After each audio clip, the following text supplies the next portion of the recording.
Hello बच्चों, let's read this question. So the question here is, with increasing quantum number, the energy difference between the adjacent energy levels in an atom will increase, decrease or remain constant, or first it will increase or decrease.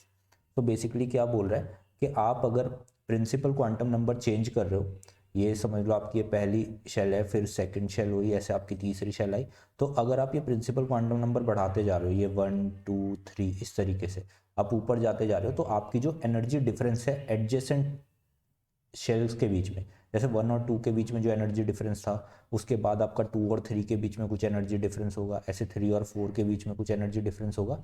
ये जो energy difference है ये आपका increase कर रहा है या decrease कर रहा है या फिर कांस्टेंट ही बना हुआ है। ठीक है, सो बेसिकली जो की कॉन्सेप्ट यहाँ पे आपका यूज होगा इस क्वेश्चन में वो क्या है, योर की concept will be, you should know कि आपका जो किसी भी क्वांटम नंबर के साथ जो एनर्जी एसोसिएटेड होती है वो कितनी होती है। तो उसका फॉर्मूला आपको पता होना चाहिए, that is -13.6 into Z square by n square, right. तो यहाँ से आप क्लियरली देख सकते हो कि आपकी जो एनर्जी है that energy is inversely proportional to your n square, right. तो जैसे जैसे आप यहाँ पे एन स्क्वायर एन की वैल्यू चेंज करोगे उसी के अकॉर्डिंग आपकी एनर्जी भी चेंज होती जाएगी।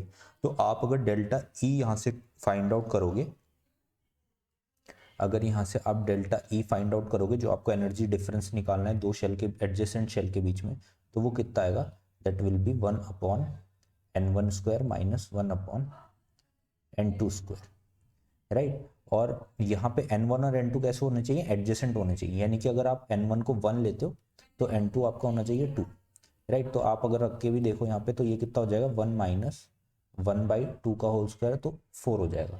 ठीक है, तो ये आपकी एक आ जाएगी लगभग, ये 0 पॉइंट कितना 25 होता है, तो it will come approx 0.75, right. ऐसे ही आप अगर नेक्स्ट एनर्जी लेवल पे जाओगे, अब हम जंप करके एक बार देख भी लेते हैं यहाँ पे, तो क्या होगा आपका, यहाँ पे अगर आपने लिया 2 तो फिर 2 से आप गए 3 में, तो 2 और 3 आपके एडजेसेंट लेवल हैं, तो आप 1/4 माइनस 1/3 का स्क्वायर 1/9 हो जाएगा। तो इस वैल्यू को जब आप कैलकुलेट करोगे तो ये आपकी 0.75 से काफ़ी कम आने वाली है, क्योंकि 1/4 ही जो आपका होता है 0.25 होता है, इसमें से आप और कुछ कम कर रहे हो तो ये तो इससे काफ़ी कम है। तो आप देख रहे हो कि आपका जो एनर्जी लेवल है, जैसे जैसे आप इस एन को ऊपर जाते जा रहे हो उसी के हिसाब से आपका जो एनर्जी लेवल है वो कम होता जा रहा है यहाँ पे। सो आपका जो क्लियरली ऑप्शन यहाँ पे दिख रहा है दैट विल बी डिक्रीज, तो आपका ऑप्शन नंबर बी यहाँ पे करेक्ट हो जाएगा। So I hope you understood this concept, good luck.